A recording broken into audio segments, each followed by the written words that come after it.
Foodie today, I visit the editor and publisher, The Upper Crust, and a good friend, Farzana Contractor, as she cooks up some sumptuous food in her cozy home. Hello and welcome to The Foodie.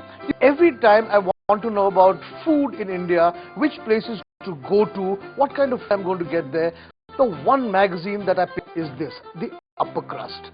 But today, I've got a surprise for you because we can go straight into the magazine, into the person behind the magazine and find out who she is, what she does and how she is so passionate about food. Yes, I'm talking about Farzana Contractor, the editor who's doing this magazine for what, nearly 10 years now. Let's go and meet Farzana Contractor.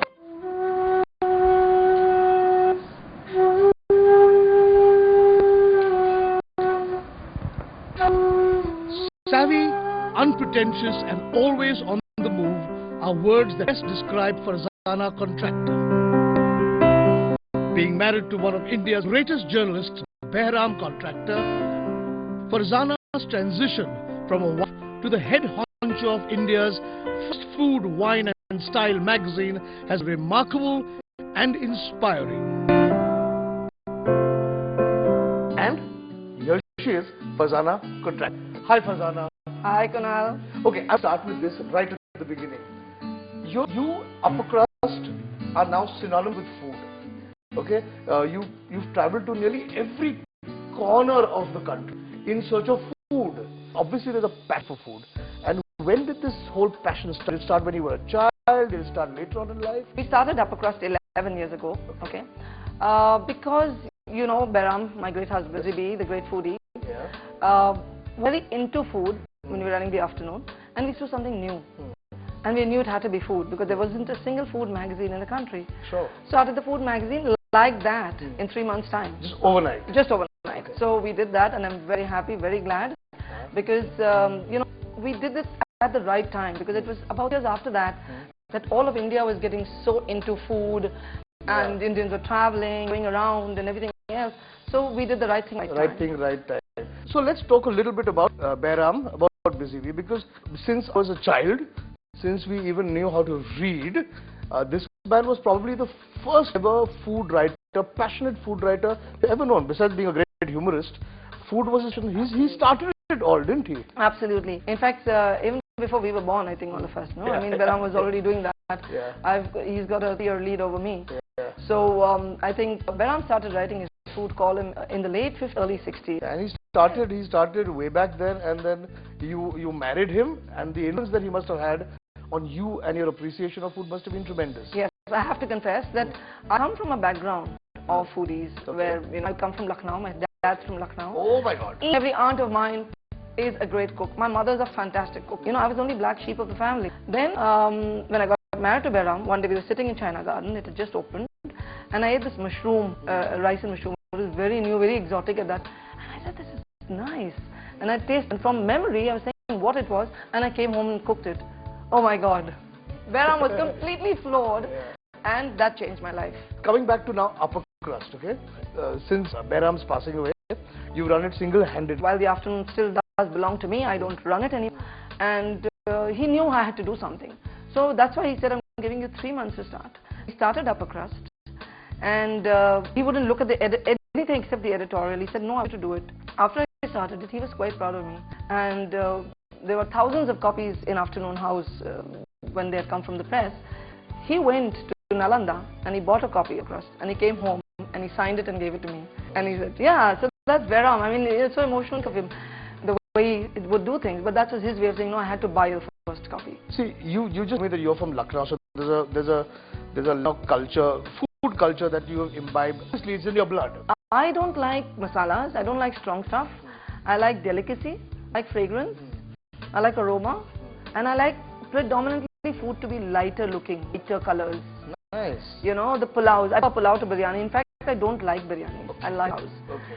So that kind of food for sure. I mean, you see now in the Lucknowi pulao, you see the ingredients, how minimalistic it is. Now, my mouth is getting to water. I think we've talked a lot. Let's head to the kitchen. All right.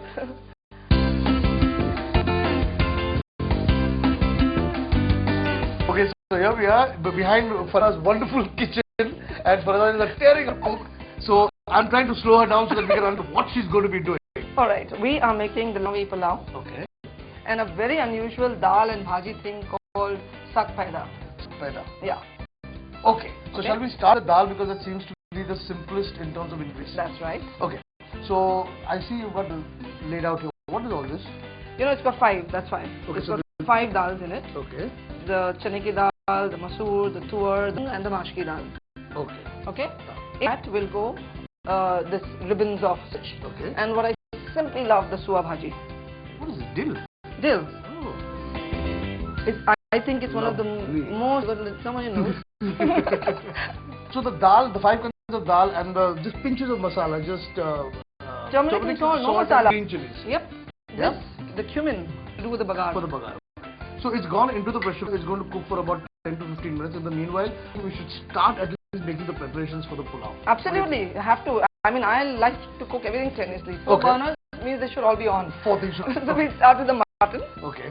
Because in Lucknowi pulao, you boil the rice separately. So the mutton and the rice is cooked separately, and then you layer it. So for the Lucknowi pulao, we're going to start preparing mutton first. Yeah. Shall we start? Yeah. So heat the pan, put in the oil, all andaza, okay? What's the push in the amount of oil? Fair amount, because the onions are there, no? Yes. So onions also much, huh? Now this has to be brown. We'll put, look at this in fact. Huh. Look at the masala that will go for this is going into the mutton? The mutton. Okay. That's it. So basically. Very little masala. Very little. There's just about 8-9 of these Kashmiri chilies. Okay. And you can see the akha garam masala. You've got cardamom here, clove here, Pepper, cinnamon, shazira, tejpatta, javitri. And this is what? This is cardamom and nutmeg. Nutmeg powder. Which we will put right towards the end, after we open the cooker. Okay. This will go before, afterwards. And dahi. The whole fun of our pulao is in this. The Kashmiri chili. The Kashmiri chili. Not very spicy, gives great color. Color, and also you can eat it. You mash the food and you eat it. Because it gets cooked fully. Just before it gets fully brown. In fact, after you put it and it just got a little hot, you add the entire garam masala. Okay? Yeah. Okay. Not the chili, not the yogurt, and not this cardamom powder. But the tejpatta, the shazira. Now all the simple kharas that Farzana has put in there are going to impart lovely fragrance to this, which is already smelling really nice. Yes, and a little later we'll put the garlic ginger. Not yet. Not yet. Because it'll get burnt. It won't allow the onion to really cook a bit down. Okay. It'll get burnt out. So we'll wait for the onion to brown. Yeah. So Farzana, these onions are coming quite well, I must say. Yes. Huh? Just right. It's just pinkish, goldenish. Okay. We're going to look in the Ginger, the garlic first. Okay, and if you notice, I'm a stone person. I can see that. Silbata person. I can see that. It makes the world of a difference. It's not humble. It's not old wives' tales. It's not because your mother did it. Because in the pressure cooker, in the food processor, the masala just gets burnt. The aroma of the garlic just goes. Really? Absolutely. You either crush it or you know, then we dunk the ginger in it. Okay? We're done with both those things. Oh, this is smelling good already. You know, in life, the best aroma is garlic and onion. It is browning. It is really. Yeah. Onion, garlic, and garlic burst. Yeah. That's it. Yeah, not even ginger. Yeah. Just onion and garlic. Or you crush like in olive oil and then dunk whatever in it. Okay. Now we shall also put in the red chili. Red chilies. Every ingredient has got a time when it should go in. Time and order, frankly. And order. And soon after we'll now put the mutton in it. Okay, shall I? Yes. Right. Wonderful food. Yeah, you have to have meat on the bone, no? You know that. Yeah, no boneless for me. No, absolutely. No, for any great foodie. Very boring. Yeah. Now, does the mutton cook completely before you lagao it for dum, or You have to absolutely cook it in its own juices. Okay.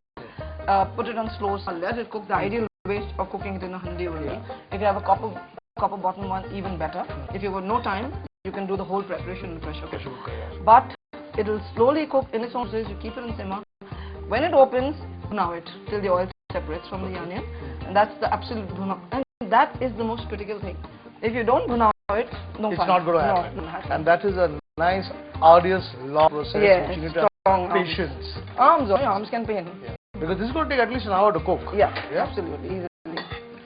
Okay, so I think we should now let this mutton cook its own juices slowly, gently. And if Farzana needs help, I will stir occasionally and bhuna it. So we need to have a little patience.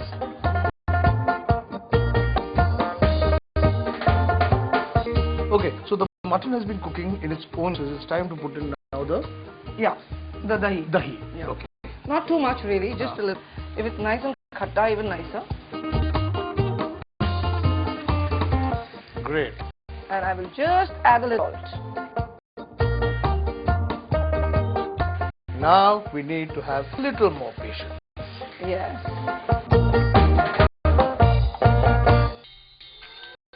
Coming up after the break, some more cooking, chatting and eating.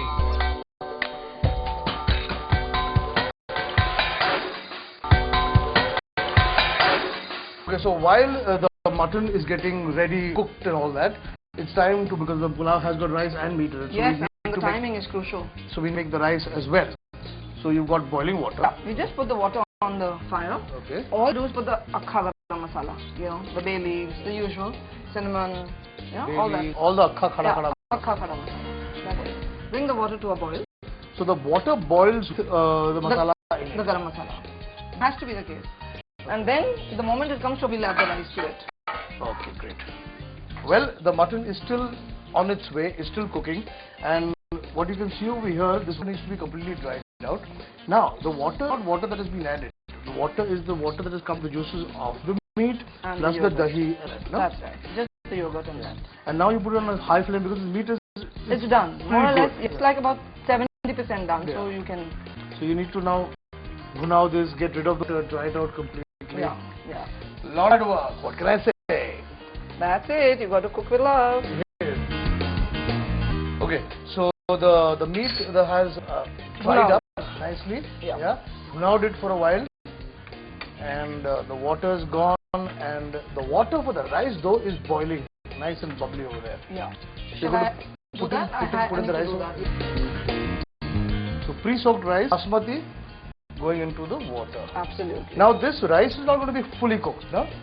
Yes, almost like 90%. 90%. So this is done. What you're going to do now is add lemon. So lemon juice? Yeah, juice. And obviously, you know, we add this right towards the end because if you don't, then the meat gets hard and it's not cooking. It won't cook. It doesn't cook. Lemon stops it from cooking. Yeah. So this is what we will do now. So now we are just waiting for the rice to cook so that we can layer it and lagao it on top. Yeah, absolutely. Okay, the dal which we put into the pressure cooker is done. The 5 kinds of dal with just a little bit of salt and green chilies is... Yeah. Now what are you going to do with this dal? Yeah, see, first of all, as you can see, it hasn't broken up fully. Yeah. Though I was a bit afraid, I kept it a little long because we are getting away. Okay. But because we have soaked it quite a bit, freshly cooked it less. So luckily, all is well. So now, all you're going to do is dunk this in. So you're going to start with the spinach, which is fine with... Yeah, just ribbons of it. Ribbons of... And this is so nutritive. This is a one day, don't forget. Yeah, you've got your proteins and you've got your... everything you can think of, all the vitamins also in your pulse. And then you've got the suwa, the dill, which you cut very finely. And not so much, I think I'm going to hold just that much back. It's got a really strong flavor. That's right. Look at this dal, it's like a sabzi. It is. And you just have it with steamed rice. Okay? Super. So this will now cook. Okay.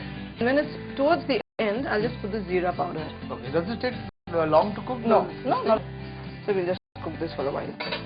So the dal is cooked with the vegetable side, it's time to just do the finishing touches, which is the one, or as they say in English, tempering. Lots of ghee, the more the merrier. And while that's cooking, the palak and the soya, we just add a little jeera powder. Because there's only jeera in this, huh? There's nothing. No garlic, no nothing. The only other strong flavor is going to be the chili, I suppose. That's right. That will be the taste also now. So now we just put this in this. Actually a generous portion of, because that's the only flavoring, and that is what really gives this whole saag paida its thing, yeah.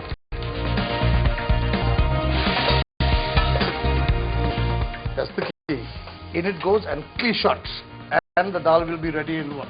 It's ready. It's ready. The dal is ready. Yeah, but you have to shut it fast. It's not escape. Full flavoring. Now it's the aroma is mixing. Cooking. Yeah, it's cooking. Okay. On that note, now we are going to layer the rice and the mutton to finally make the palau. Yes.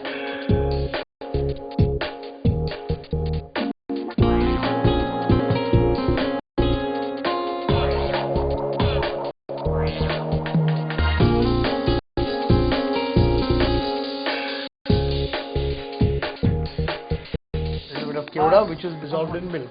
Yeah, diluted milk, huh? Diluted. Yeah, and then of course you have this wonderful saffron. So the layering is done. Now this is the top. Ta-da-dum. Yeah. And this seals itself. We don't really need to put atta fata. No, not really. Great. So the biryani is on dum. The dal is ready. What's left to do is now. After the break, Farzana and I indulge our appetite in some delicious food.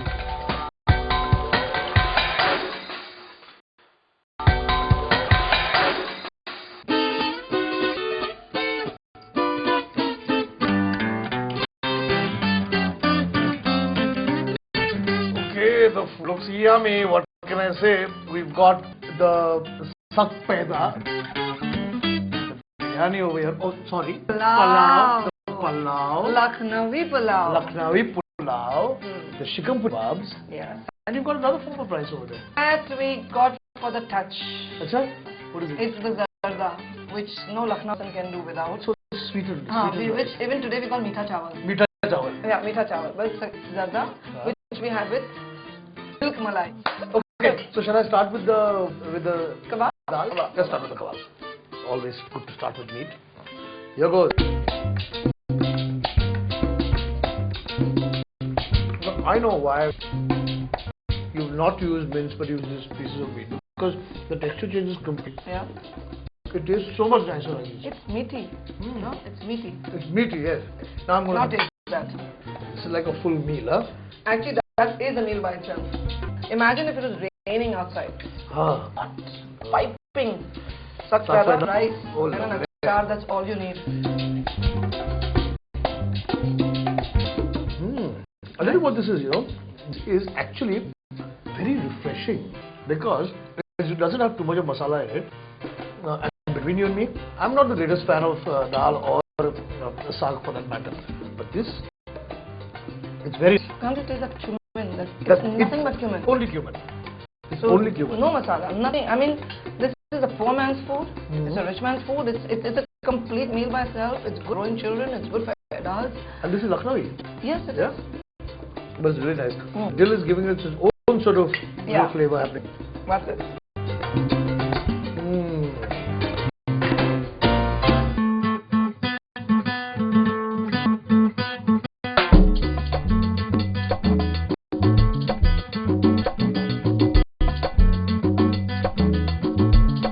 Well, even before I eat this morsel, this smells divine. It's really nice.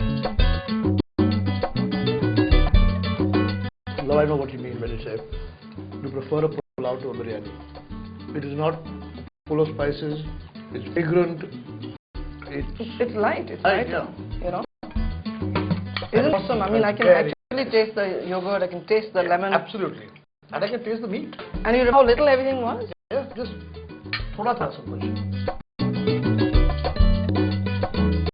So with the zarda, which I'm going to have in a bit, be the sweet dish or would be part of the meal, part of the meal. No, it's the finale, no, it's the end of the meal. It is? Yeah. Actually, we also have it for breakfast. Yeah? Yeah. Oh. We can have it for breakfast. Kebab, breakfast.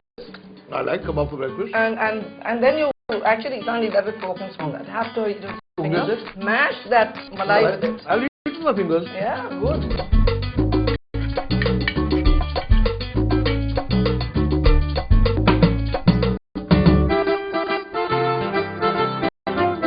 This also thoda sa, this zyada sa. Thoda. Thoda.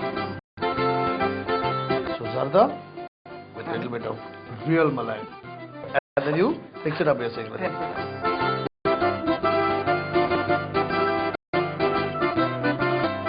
Oh my god, it is delicious. I love it. So it's rice with sugar, a lot of kesar in it, Yeah, sure. all your dry Some fruits, pista. cardamom. Not all your, and that's badam. Just that. Ilachi, perhaps.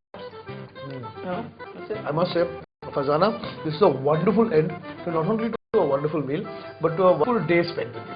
How nice. It's Thank you. really nice, you know.